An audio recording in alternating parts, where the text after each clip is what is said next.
నమస్తే ఫ్రెండ్స్, నేను ఈరోజు పూరి చేయడానికి ఎలా అనేది చూపిస్తానండి. పిండి ఎలా కలుపుకోవాలి అని.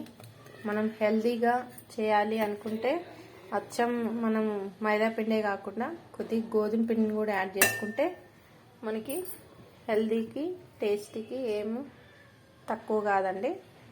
హెల్దీగా చేసుకోవచ్చు, టేస్టీగా కూడా తినచ్చు. 2 కప్పులు అయితే మైదా పిండి తీసుకున్నాను, 2 కప్పులు గోధుమ పిండి తీసుకున్నాను. ఇప్పుడు సాల్ట్, 1 స్పూను నెయ్యి నూనె వేసి కలపాలండి.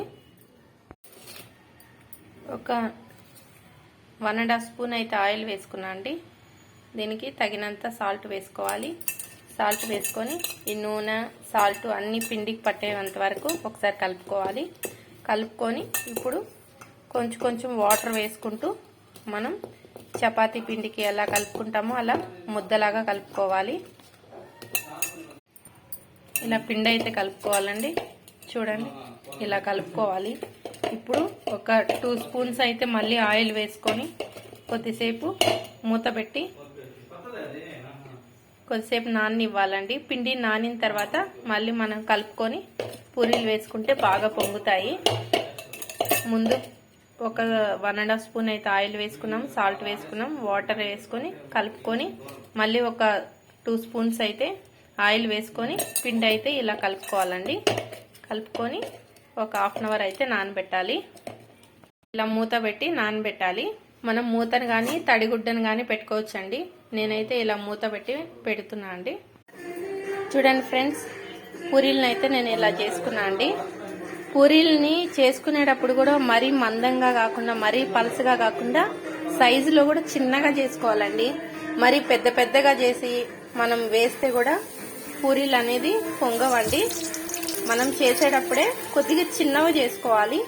ఇలా చూడండి, మనం గోధుమ పిండితో చేసిన పూరీలు అనేది ఎంత మంచిగా వంగుతున్నాయో, చాలా స్మూత్గా కూడా ఉంటాయండి.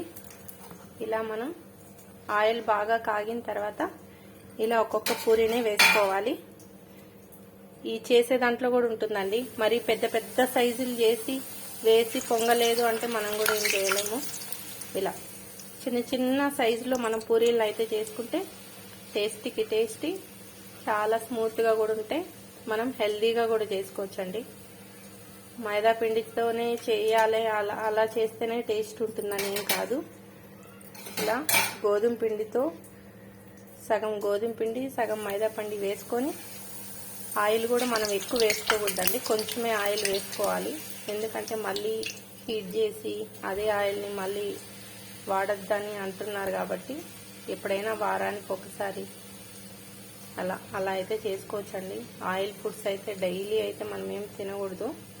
ఏదో చిన్న సండే ఉంది, ఏదైనా అకేషన్ ఉంది, అలాంటి టైంలో మనం ఇలా చేసుకొని చాలా హెల్దీగా అయితే తినచ్చు. దీంట్లోకి నేను కాంబినేషన్గా ఇలా చికెన్ కర్రీని అయితే చేశానండి. చూడండి ఫ్రెండ్స్, ఇలా పూరీలోకి చికెన్ కర్రీ చేశాను. మీకు నచ్చితే లైక్ చేసి షేర్ చేసి సబ్స్క్రైబ్ చేయండి. Thank you.